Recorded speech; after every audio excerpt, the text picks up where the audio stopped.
Today's episode of Lone Star Lawyers on the Varsity Podcast Network is brought to you by Varsity Search. Varsity Search specializes in helping small law firms in Texas hire lawyers and build great teams. So if you're thinking of making a move or your law firm is looking to hire, please go to varsitysearch.com and book a time to visit right into my calendar. Varsity Search, building great teams. Hey everyone, Daniel here, back with you on Lone Star Lawyers. I hope you and your family are both healthy and safe. Now, before we get into this episode, I want to just take an extra few seconds here to remind you that you are always welcome to reach out to me for career advice, career counseling. You want to just get a sense of what's happening in the market, see what opportunities there might be out there for you, or even just have me look over a resume or ask a question, any of those things. There's no fee, there's no cost. I don't charge anything to lawyers for any of that kind of help or work. So I'm always happy to be a resource for you if that would help you. So please don't hesitate to reach out. You can go to varsitysearch.com/lawyers. And at the bottom of the page, you'll see a place where you can book a time into my calendar and we can visit. So I look forward to hearing from you. All right. Today, our guest is Shannon Quadros. Shannon is a partner and commercial trial lawyer at Kilmer, Crosby & Quadros, a litigation and commercial bankruptcy firm in Houston. Shannon also serves as a mediator and arbitrator in Houston area commercial disputes and has been named a Houstonia top lawyer and a super lawyer rising star. Shannon is also deeply involved with the Texas Minority Council program, including serving on its steering committee. All right, with that, let's hop into our conversation with Shannon Quadros on today's Monday Mentors episode of Lone Star Lawyers.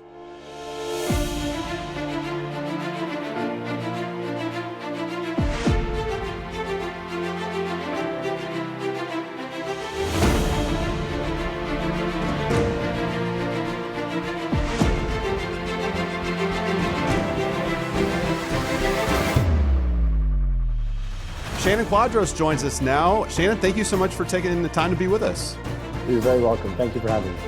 Of course. Well, I want to start as we're sort of recording here on June 4th for people listening to it later and talking about what's been happening with regards to COVID-19 and obviously how that's impacted the workplace and law practice and specifically you and your firm. Why don't you share a little bit about maybe what these last, especially couple of weeks have been like, maybe as there's been some transition away from those first stages of kind of total lockdown and it's starting to open things up.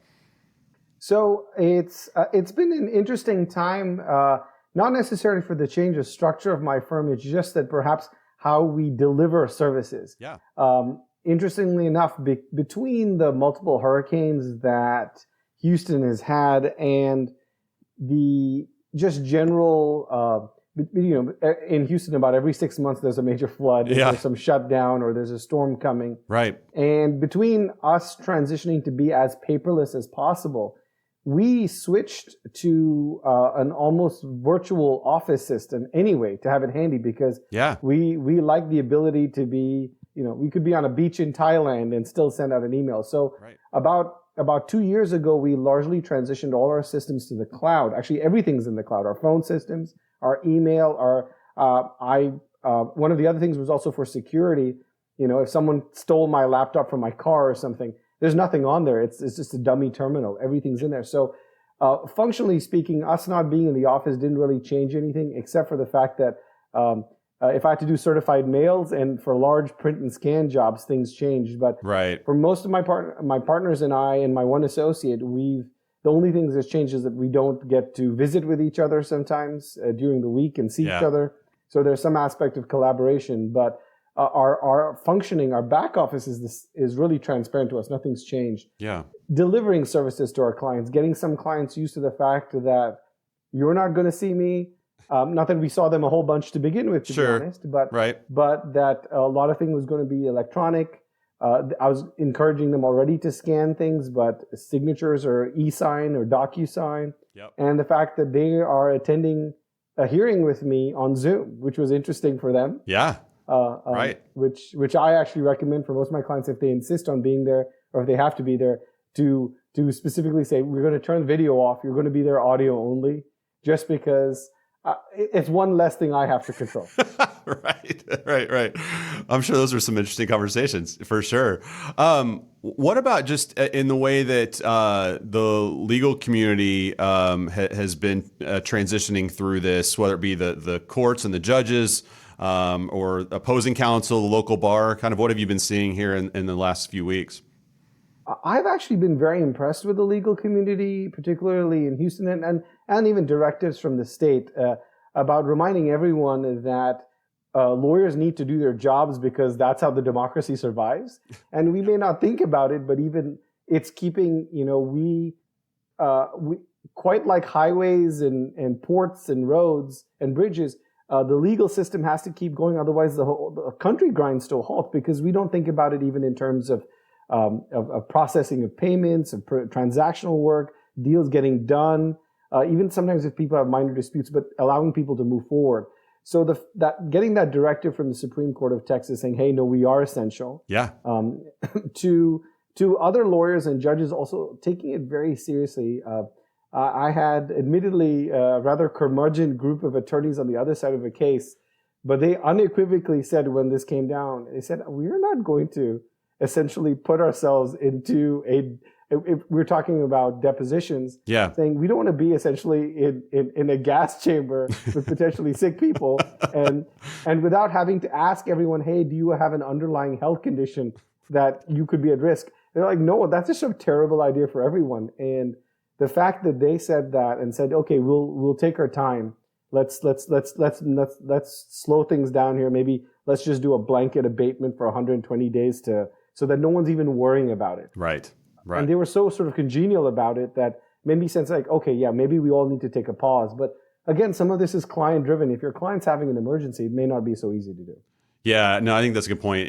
And it's been interesting, I think, to watch lawyers and the bar and judges kind of really start to differentiate between, okay, what are the emergency items that need to still continue to take place and what can maybe be pushed back until we can have a little better grip over what's happening here.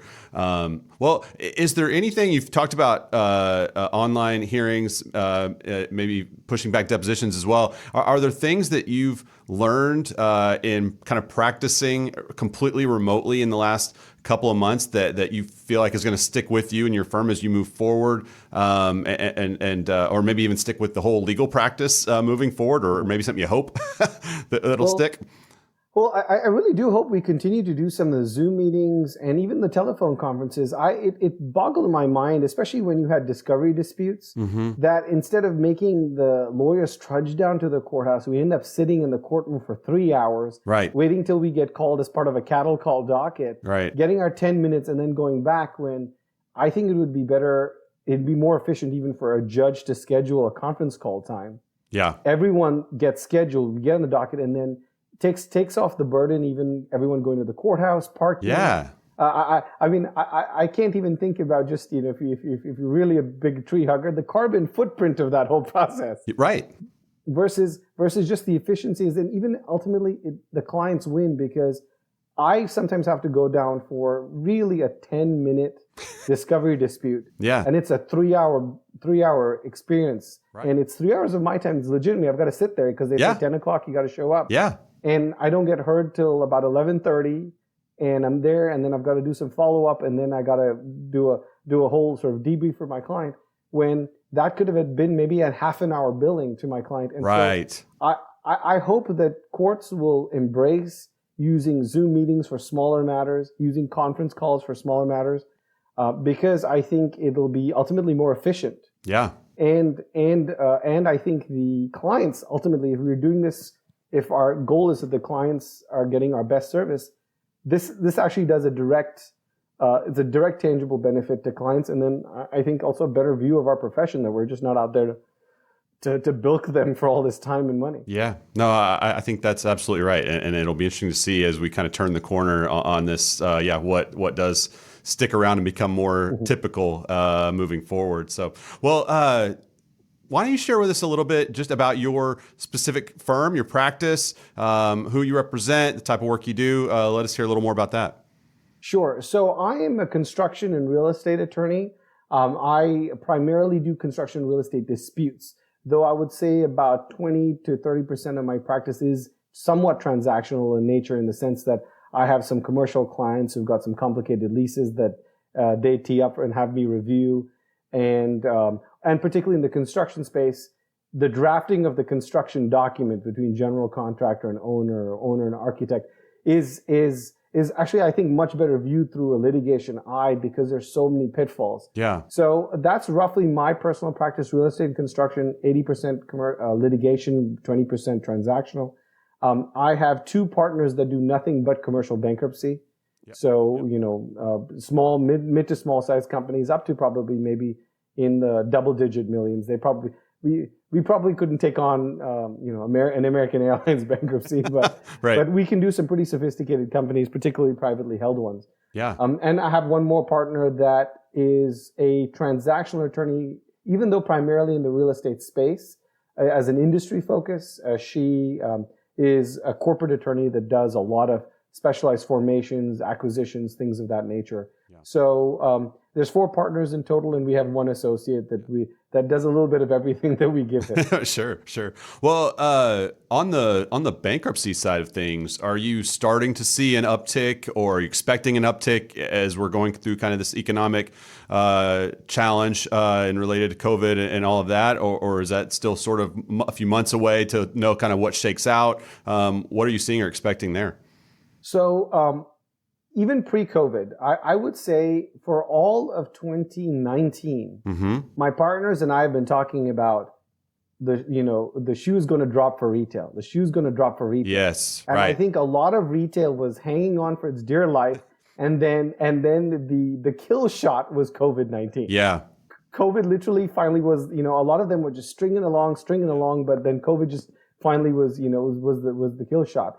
And so that's why we're seeing a lot of brick and mortar retail, yeah. And even some standalone companies. I think the New York company, which is a women's fashion house, just recently filed for bankruptcy. Things like that, brick and mortar retail.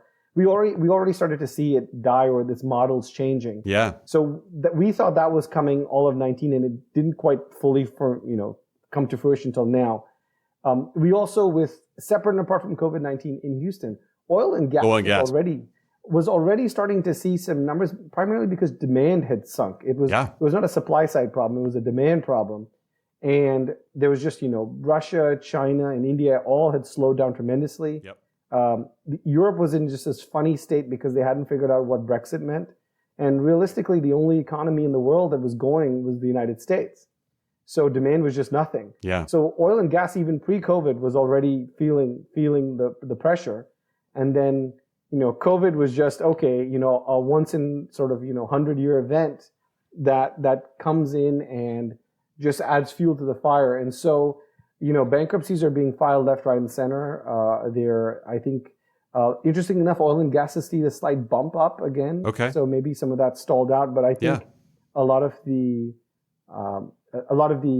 service providers of the smaller private companies that do things, unless they were smart with their money, right, are going to have cash flow problems very, very soon, and going to end up having bankruptcies. And I think really at the end of summer, we're going to see the real retail fallout, because a lot of them probably in Q1 are still riding the wave of the Christmas moneymaker, because most retail makes money in Q4. Yep. So, but they book their profits in Q1. So they've been riding on that. But I suspect from March, even April, probably late February, early March of this year to now, their incomes have dropped tremendously. Yeah. And so we're going to see, unemployment is sky high. So American consumers are not buying. Right.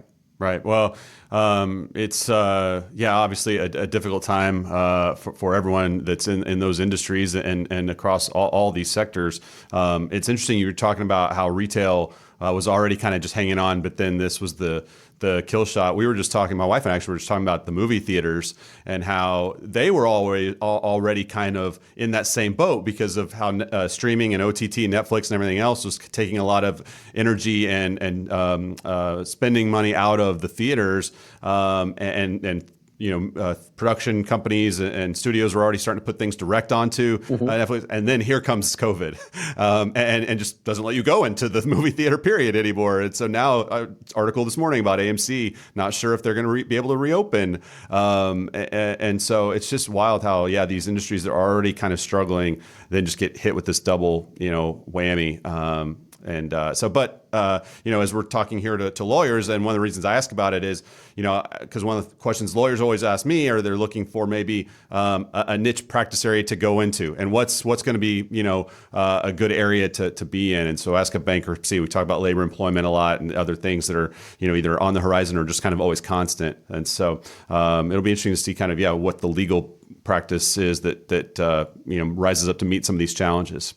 I would say is that I think all of this has happened is actually both for any service provider or whether it's a lawyer, an accountant, or even any sort of product provider. Ultimately, the question we're having to ask is what sort of value are we delivering? What are we giving someone? And I think movie theaters, like you mentioned, is a good example, is that they were providing that big screen experience, but that big screen experience was starting to come at a cost. It was starting to come at a cost of like $10 sodas, and $14 popcorn for one person. Right. So if you're taking a family of four, say, to go watch a movie, that's a $50 or $60 exercise. Yeah. Versus, hey, I can get a pretty good experience at home with my big screen TV. Yeah. I don't have to worry about, lines or somebody talking on their cell phone. And so that's diminished. And even for me, for example, in the movie theater, I would really only go to the movie theater to watch like a blockbuster epic, to watch something big. But I'm not going to watch a drama, in the movie theater. It's not comfortable, and it's not worth the effort. Right. So I think that's the same thing even with attorneys, as I think we're going to understand there are some aspects to certain practices or some ways we're going to do some things that are no longer going to be a value add, or clients are already going to start to complain about. Use of AI, for example, in discovery, for example, is that once our value add doesn't, what we're delivering to the client doesn't add up to how much we're charging the client for that, then you're going to see some forced change because the market is going to compel us to do something else. Yeah, no, absolutely. I think that's absolutely right. Well, one of the things I wanted to ask you about as we transition a little bit to getting to some advice to these lawyers in the audience, what's something that you learned as a young lawyer, kind of getting started in practice, that has stuck with you and is part of now who you are as a lawyer, and you would think it'd be good to adopt for a young lawyer kind of getting into practice? Sure. And I think the number one thing I could tell any lawyer is start getting yourself out there and start business development early and often. And business development doesn't necessarily mean you're going out and pitching cases to pay, or pitching to get hired right away. But business development often is being in touch. I think for example, very simple. Your classmates are going to be some of your biggest sources of referral. My classmates probably account for 20% of my referrals. My classmates from law school. Yeah. Because every one of us did something slightly different. One of us, one for government, one did one thing, and the other. And within my classmates, I'm the only one that does real estate or construction related matters. And so a lot of my classmates know to call me. And which is why they also, why I should always be nice to everyone, not just because we're business, but, right. That person who was rude or obnoxious in law school, guess what? They're not getting any referrals from their classmates. Right. No, that's right. And that appears in real life as well. And it's the same thing as well, is that as a young associate, networking with your peers, because guess what? A lot of we have to admit, a lot of lawyers 10 years out are often not either in direct legal jobs or they're in-house, right, or something different. They're your clients, or they're judges, actually. I can't tell you how many people I've, right, people I've known from my first or second year of practice who are now like a federal judge or a state court judge. Yeah. And so the fact of the matter is, someone when you're a young associate and you've got another, say you're co-counsel or opposing counsel on a case, and say you've got an associate from Baker Botts that's on the other side, there's a pretty good chance that in 5 or 6 years they're in-house somewhere. Yeah. And if you've connected with them, stayed in touch, you've been a pleasant person to deal with.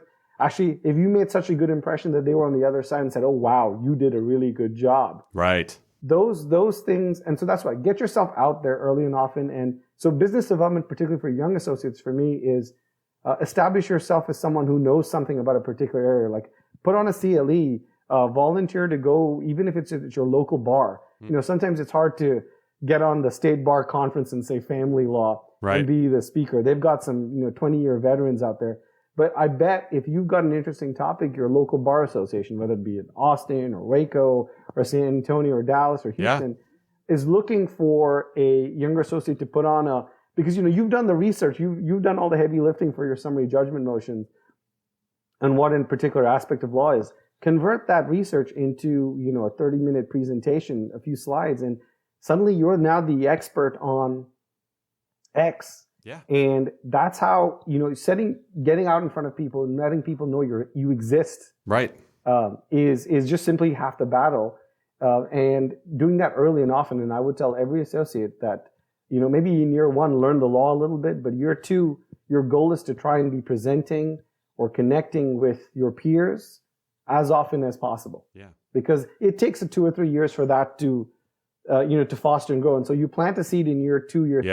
Yeah. And, it may be that big case that gets sent to you in year 8, but that doesn't happen overnight. And I think because of that, that's sort of like in banking, they talk about the time value of money. Yeah. You have to put a penny in now and you'll only see the benefits, 10 years from now. It's that 10, 20 minutes now of effort will start to pay off in spades over time, rather than suddenly being this 8th-year associate who has 0 client base and suddenly has to now turn on the charm, and everyone sort of, feels like you're that guy at the bar at 1:45 in the morning, right? Trying to pitch, make a pitch.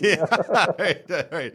That's awesome. No, I like that investment analogy, because I do it, and they talk about how if you were to the advice is always to start as early as you possibly can, because you get all that added time value of money, as opposed to starting late and trying to put a bunch in like in a year or 2 or whatever it might be, like as you're getting closer to retirement or something like that. And I think it works similarly here, as you were kind of describing, and just kind of laying those seeds, letting them grow, and continuing to water them and stay in touch with those people over that time. Like you said, it may be from year 1 to year 7 before anything really comes of it, of any kind of material benefit or whatever. But if nothing else, you're developing that relationship, that friendship, which has value in and of itself. But then also, it later times could turn into a case, or could turn into something else. And so I think that's really good. And then also on your suggestion related to presenting, I think one thing I've seen here, I don't know if you've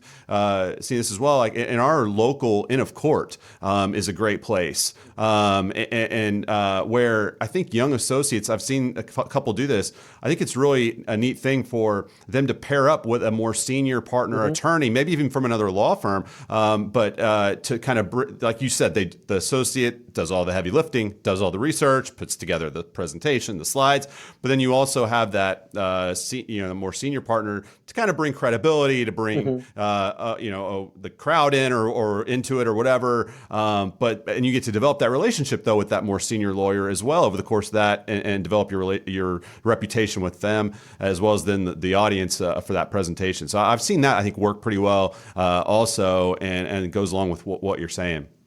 Absolutely. And I think even some small bar committee trying to take the lead on like a bar subcommittee. I will say I was on a bar subcommittee when I was probably a 3rd or 4th year associate.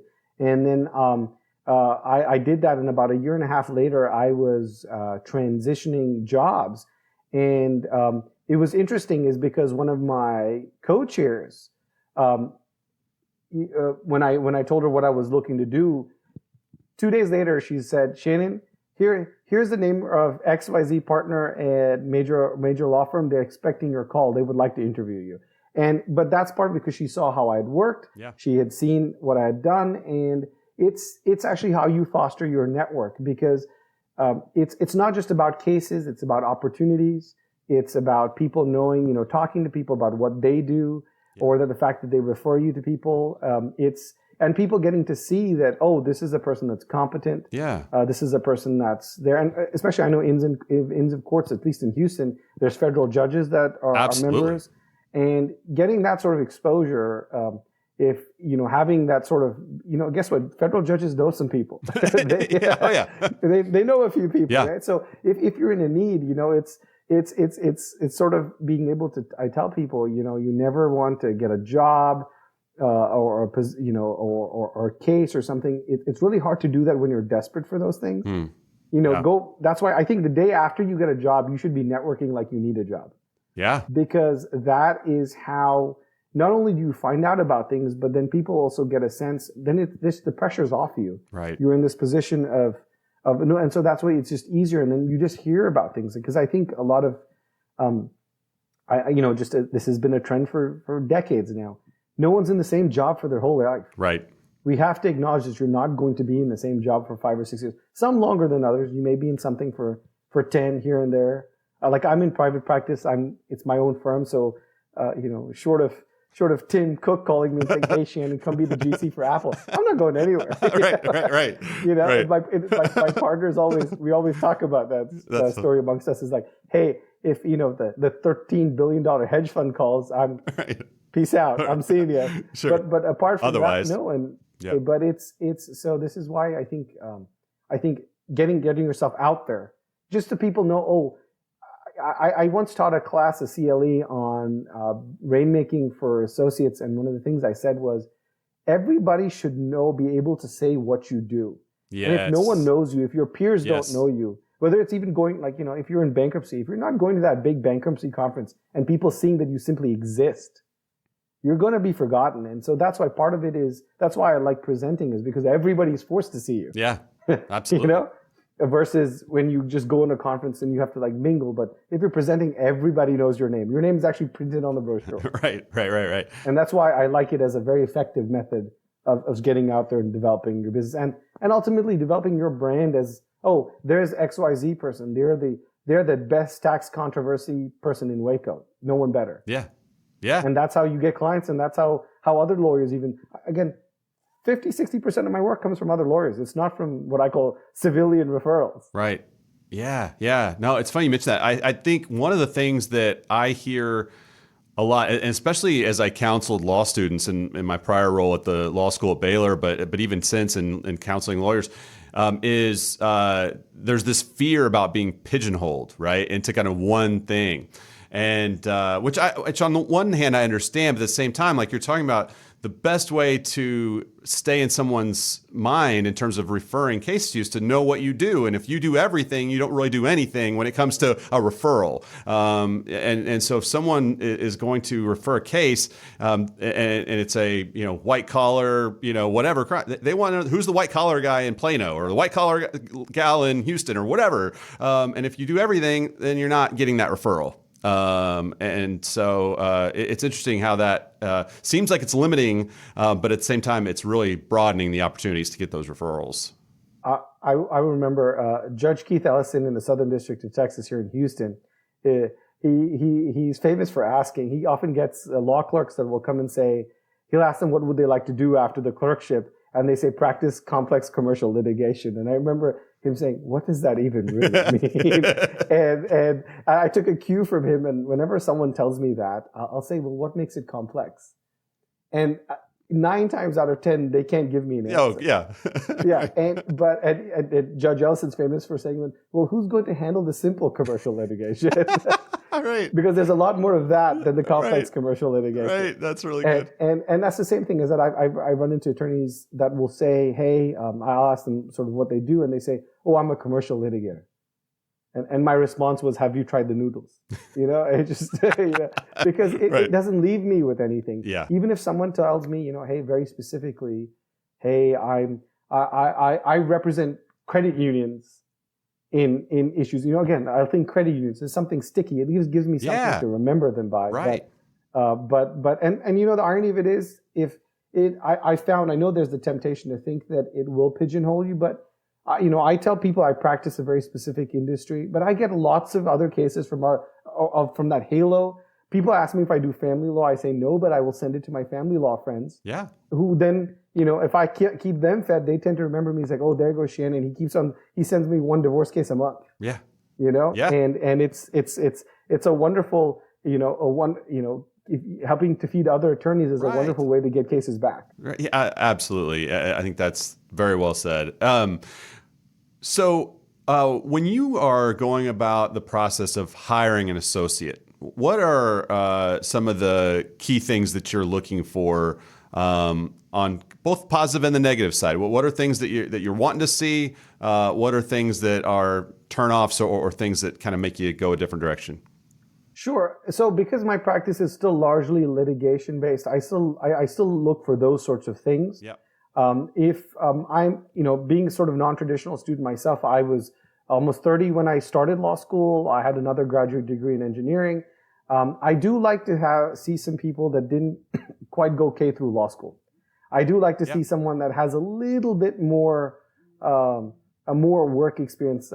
Because it reminded me of, I once had a conversation with a partner earlier on in my practice, and when I was an associate, and it dawned on me that he had actually never run a business in his life and had not dealt with certain things about certain taxes and things like that. Yeah. And I was like, oh goodness, he actually doesn't understand this is not what you're supposed to be doing. That's why the client, he kept on butting heads with the client about something. And I was like, oh yeah, because he'd only been in big law practice. Yep. So it's not like he saw the back end of business. Right. Everything was taken care of, like estimated taxes and payroll taxes and things like that. Yeah. And so I find, at least for the nature of my clients and the work I do, it is helpful to have someone has had some sort of work experience outside of law. It doesn't have to be huge, but having a couple of years working in business, just to also understand like dynamics of, because, the practice of law in private practice is not how people work in industry. It's very different. Like HR, we have actually, even though we don't think about it, even as associates, you have a lot of self-determination on what you're doing next. But if you're working for a mega corporation, Acme mega corporation, you get told what to do. You get these very specific rules. And so it helps if you're dealing with your clients to understand what they're dealing with, what they're going with, what's normal. So I look for people with a little bit of work experience, ideally, and I don't really need to see a whole lot others. For me, the other thing that it won't show up on the resume, but it can sometimes, is if I see some degree of hustle or someone that is that has done something that's they've taken ownership of, because ultimately in the end I'm not looking for worker bees. I need people to help me with things, but the goal is after about a year or two, I want to be able to just give them a case. Yeah. And ultimately them to be a good partner, so that in 3 or 4 years they're bringing in business because they're gonna be bringing business and helping us expand the pie. Yeah. So if I want a good partner down the line in 5 years, I want someone that can ultimately have some degree of hustle, understand the importance of developing themselves. Yeah. And it's a double-edged sword, because if they're really good at if they do what I really want them to do, then they will not need me. Right. They will not need me. They will be perfectly capable of starting their own firm. But that's actually what I want, because I don't want them to need me. I want them to say, no, we want to stick around and be a part of your firm because it is the best environment for us. Yeah. But we don't need each other. It's just a bonus that, hey, if we work together, we just make the pie bigger instead of splitting the pie. And so those are the things I look for. Sometimes it can translate in a resume. Sometimes I don't see that till the interview, but those are the things I look for. Yeah, no, absolutely. Well, and also, I think it would be appropriate to just pause and mention, we're recording this on June 4th. We're kind of about a week or 10 days into continued protests in response to the George Floyd situation in Minneapolis, Minnesota. We're not going to be able to, in this podcast, in this conversation, deal with all of what's going on there. But I think it is a good time for us, in the context of this podcast, to talk about where we're at with regards to diversity in the legal profession, hiring of minority and candidates of diverse backgrounds, just all those things. Give us your thoughts on that subject and kind of where we're headed and where we might think about going. Sure. So particularly in Texas, and I know Houston and Dallas have been keeping metrics. I'm not sure about like Austin, San Antonio, and the others.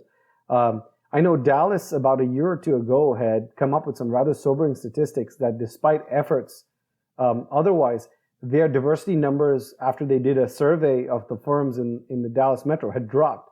And we suspected in Houston, with the Houston bar, though we didn't actually have the survey data, that our numbers would be similar, that diversity was not improving. It actually had probably gotten a little worse. So in terms of, I think for law firms, it not only is it the right thing to do it, I actually think it's the right economic thing to do, is because I'll use Houston as a wonderful example. Houston is one of the most diverse cities in the country. Yeah. If we don't understand or reflect our community, how well could we possibly be delivering services to them?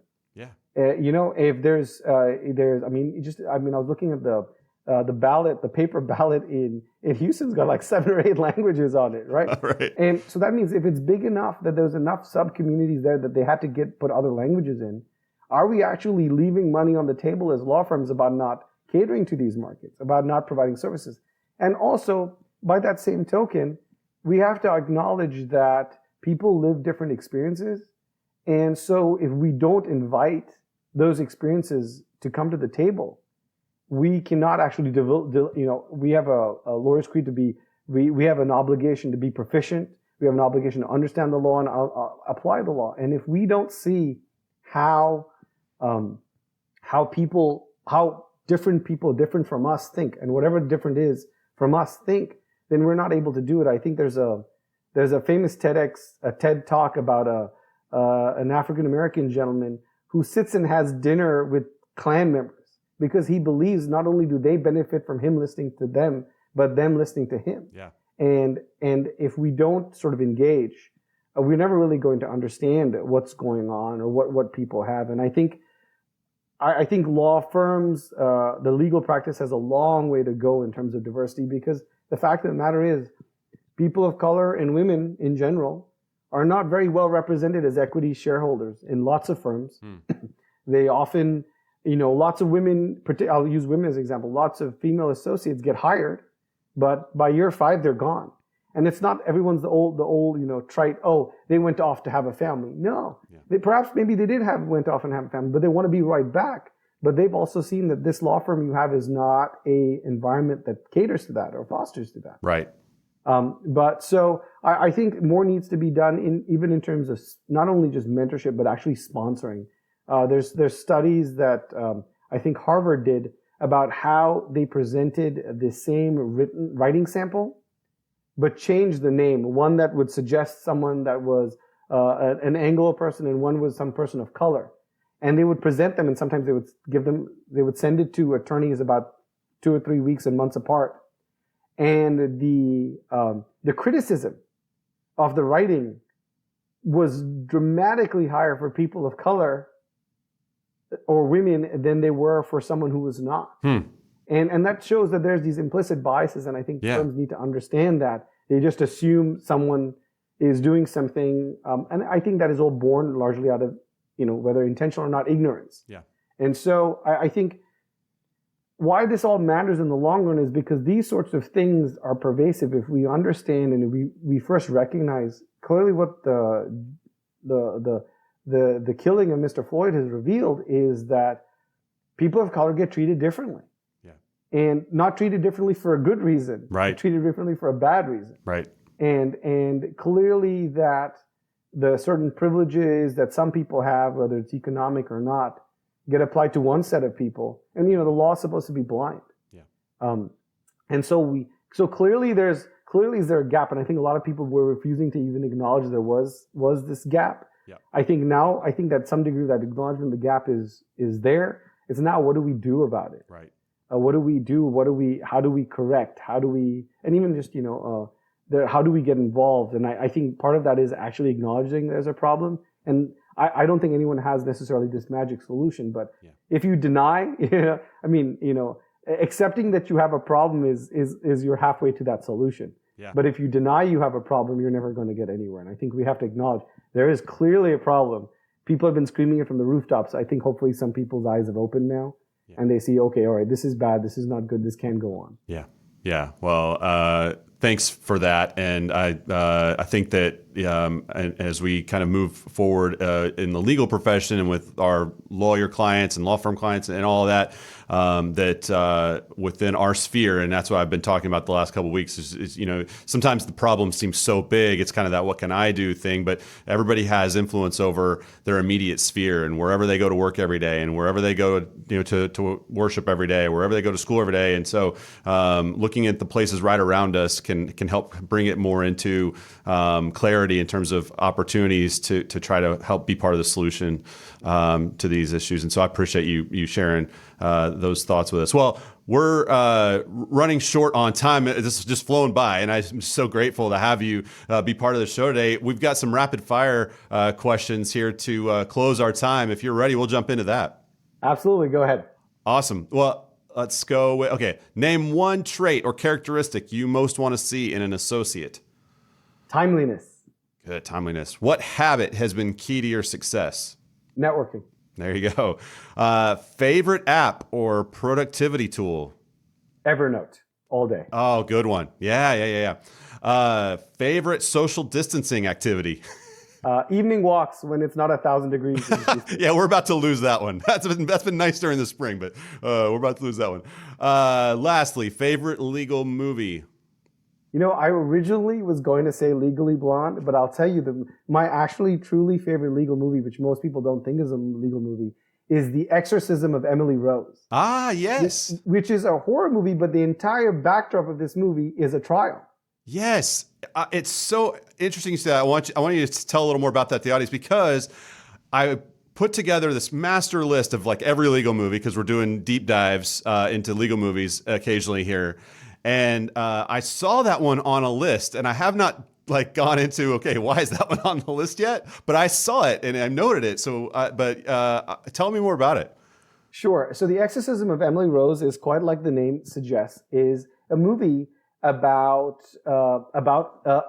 apparently botched exorcism of a young girl in the Midwest. And ultimately, the young girl, Emily Rose, dies. And so the priest that performed the exorcism is being taken to task and is in court. Okay. I can't remember whether it was a civil case or criminal. I believe it was a criminal case. Yeah. And what was fascinating, the good chunk of the movie is basically telling the story of what happened in the past, what happened. And what is so fascinating about this movie and why it's actually an excellent legal movie, and mind you, this movie is fantastically scary. Okay. It haunts me to this day. Okay. And I'll tell you why it haunts me to this day without spoilers. But the movie, what makes it such an amazing legal thriller is the prosecution presents it as a thing of neglect. And the prosecution says, Emily, you claimed that Emily was possessed, and you said one of the examples of why she was possessed is because she was speaking in foreign languages like Aramaic. Mm-hmm. And he said, yes, that was, the defense was saying, yes, we knew she was possessed.